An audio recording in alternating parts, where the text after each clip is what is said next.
Shalom, perkenalkan nama saya Yubertus Kea, NIM 1962510027 dengan prodi Vocational Design Fashion.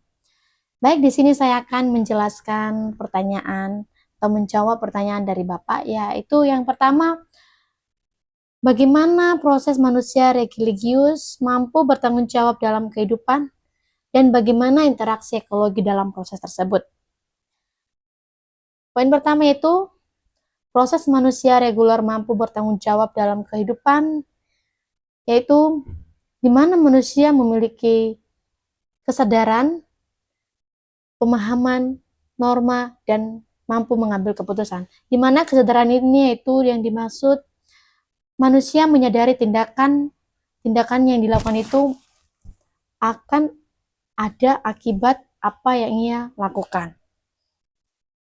Dan yang selanjutnya itu pemahaman nilai dan norma. Manusia belajar membedakan mana yang baik dan mana yang buruk. Dan yang poin yang terakhir itu pengambilan keputusan moral, di mana manusia di sini mampu memilih atau memikirkan sesuatu sebelum bertindak. Dan yaitu bagaimana manusia interaksi ekologi dalam proses tersebut, yaitu di mana dalam proses menjadi manusia yang bertanggung jawab, hubungan dengan lingkungan, ekologi juga berperan penting. Karena manusia itu hidup saling bergantung dengan alam. Karena manusia pastinya membutuhkan air, udara, tumbuhan, hewan untuk bertahan hidup. Dan dalam kesadaran ekologis membuat manusia paham bahwa tindakan yang merusak alam seperti membuang sampah, menebang hutan, atau polusi juga akan merugikan diri sendiri.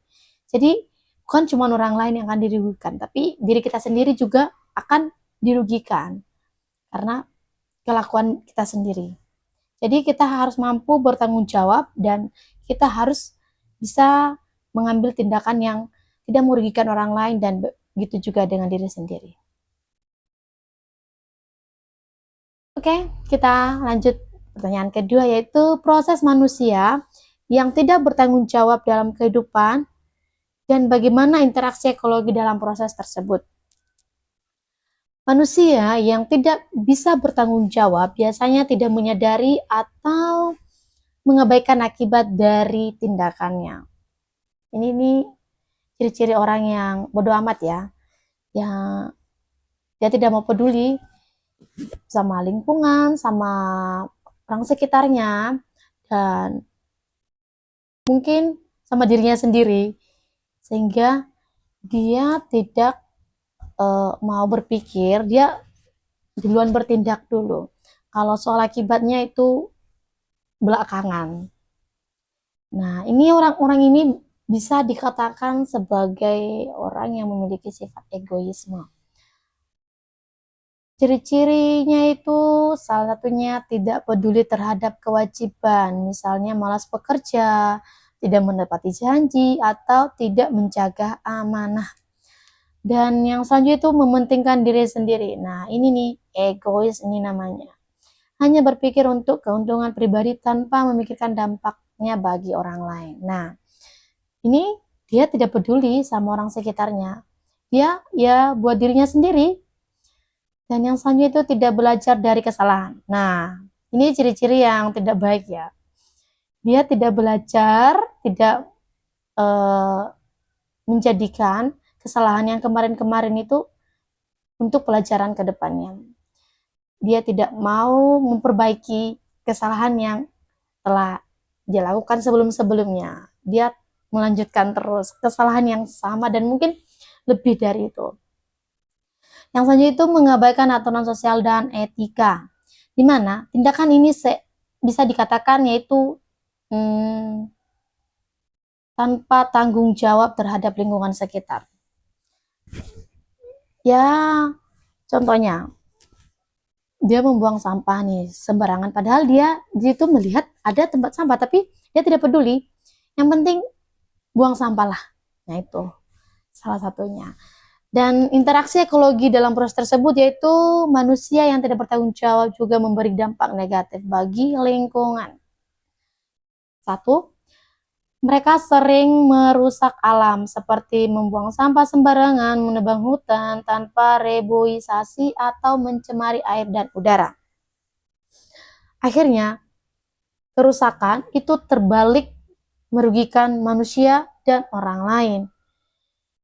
Misalnya kekurangan air bersih, gagal panen, dan menurunnya kualitas hidup. Oke, kita lanjut pada pertanyaan yang ketiga, yaitu apakah manusia yang tidak bertanggung jawab terhadap kehidupan mampu berubah menjadi manusia yang bertanggung jawab terhadap kehidupan? Oke. Manusia yang tidak bertanggung jawab merusak hubungan dengan sesama dan alam sehingga menimbulkan ketidakseimbangan. Ya, di sini kita bisa menyimpulkan orang yang tidak bisa bertanggung jawab dalam kehidupan itu hidupnya itu tidak seimbang atau hidupnya itu tidak terarah ya. Bisa dibilang ya hidup ya semaunya dia saja tanpa ada aturan. Ya manusia seperti ini tuh tidak mampu bertanggung jawab baik di diri sendiri dan lingkungan. Oke, pertanyaan selanjutnya itu bagaimana penjelasan tentang sebuah proses dari manusia yang tidak bertanggung jawab terhadap kehidupan menjadi manusia yang bertanggung jawab terhadap kehidupan.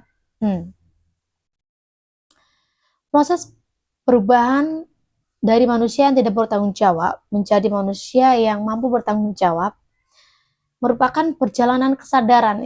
Kesadaran itu dia itu memiliki kesadaran diri sendiri.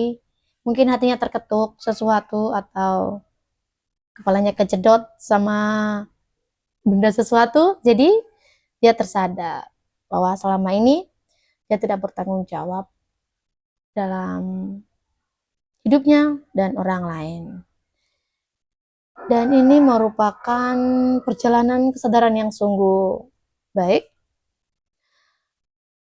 Seseorang mungkin hidup tanpa peduli terhadap akibat dari tindakannya, baik terhadap sesama maupun lingkungan. Namun ketika ia mulai menyadari bahwa perbuatannya membawa dampak negatif. Lah, mulai dari situlah munculnya kesadaran, moral, dan rasa penyesalan.